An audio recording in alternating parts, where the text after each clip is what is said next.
Wengi hufikiri kuwa kukataliwa kunatokana na bahati mbaya, lakini kiuhalisia, mara nyingi husababishwa na makosa ya kimkakati yanayoweza kuepukika. Hizi hapa ni sababu 3 kuu zinazoharibu mawasiliano. Ya kwanza, mosi, kujionesha kupita kiasi, overimpressing.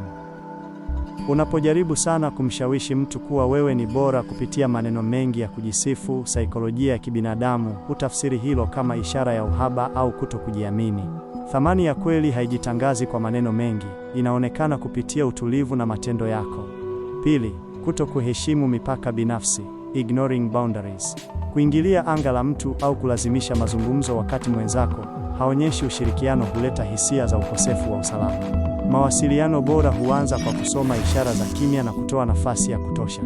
Tatu, kuwa na utegemezi wa haraka wa kihisia, needy behavior. Kuonesha wasiwasi mkubwa, kulazimisha majibu ya haraka, au kuwa na shauku ya kupitiliza kabla hata hamjafahamiana vizuri huondoa mvuto wa asili. Uhusiano thabiti hujengwa kwa ustahimilivu na utulivu wa akili. Mawasiliano ya kijamii yanahitaji hekima na si nguvu nyingi.